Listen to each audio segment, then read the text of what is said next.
Jonah chapter 1 verse 1 through chapter 2 verse 10. So the word of the Lord came to Jonah son of Amittai, Get up.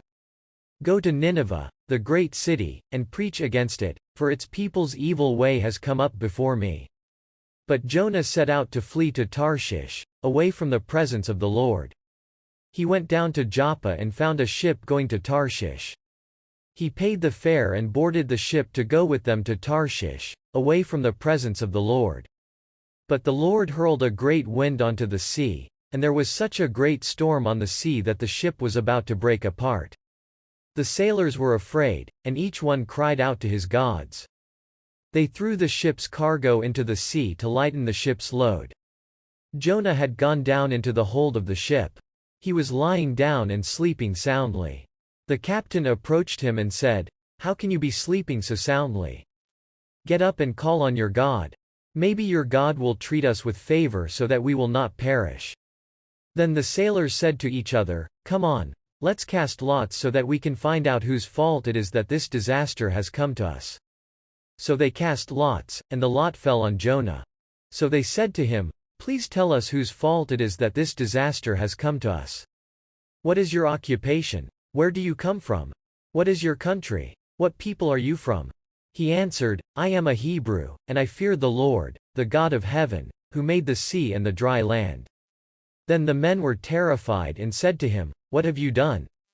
The men already knew that he was fleeing from the presence of the Lord, because he had told them so.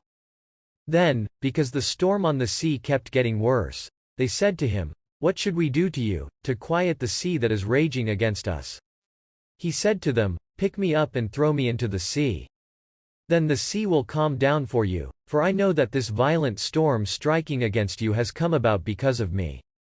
Instead, the men rowed hard to return the ship to dry land, but they could not, because the storm on the sea kept getting worse for them.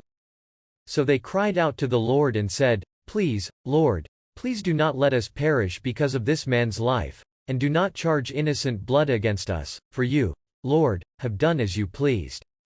So they picked Jonah up and threw him into the sea, and the sea stopped its raging. Then the men feared the Lord greatly, and they offered a sacrifice to the Lord and made vows. Then the Lord provided a large fish to swallow Jonah, and Jonah was in the belly of the fish 3 days and 3 nights. Then Jonah prayed to the Lord his God from the belly of the fish. He said the following, In my distress I called to the Lord, and he answered me. From the belly of the grave I cried out, and you heard my voice. You threw me into the depths, into the heart of the seas. The currents swept around me. All your breakers and your waves swept over me. I said, I have been driven away from your sight. Nevertheless, I will once again look toward your holy temple. Waters engulfed me so that I was near death. The deep surrounded me. Seaweed was wrapped around my head. To the roots of the mountains I sank down. The earth locked me behind its bars forever. But you brought my life up from the pit, O Lord, my God. When my life was ebbing away, I remembered the Lord. My prayer came to you, to your holy temple. Those who cling to worthless idols forsake the mercy that is theirs. But I, with a shout of thanksgiving, will indeed sacrifice to you. What I have vowed, I will certainly pay in full. Salvation belongs to the Lord. Then the Lord commanded the fish, and it vomited Jonah onto dry land. Jonah chapter 3 verse 1 through chapter 4 verse 11. Then the word of the Lord came to Jonah a second time, Get up. Go to Nineveh, the great city, and preach to it the message that I tell you. So Jonah set out and went to Nineveh just as the word of the Lord had commanded. Now Nineveh was a great city to God. It required a 3-day walk. Jonah walked through the city for a day, and he called out, 40 more days and Nineveh is going to be overthrown. The men of Nineveh believed God. They proclaimed a fast and put on sackcloth, from the greatest of them to the least. When word reached the king of Nineveh, he got up from his throne, took off his royal robe, covered himself with sackcloth, and sat in ashes. Then he issued a proclamation in Nineveh. By the decree of the king and his leading officials, do not let people or animals, herds or flocks, taste anything. Do not let them eat food or drink water. Instead, let people and animals be covered with sackcloth. Let everyone call fervently to God. Let them turn from their evil way and from the violence that is in their hands. Who knows? God may turn and re-emphasis level equals, moderate emphasis. He may turn from his burning anger so that we will not perish. When God saw their actions, that they had turned from their evil way, God relented from the disaster which he said he would bring on them, and he did not carry it out. But to Jonah all this seemed very bad, and he became very angry. He prayed to the Lord, "Lord, wasn't this exactly what I said when I was still in my own country?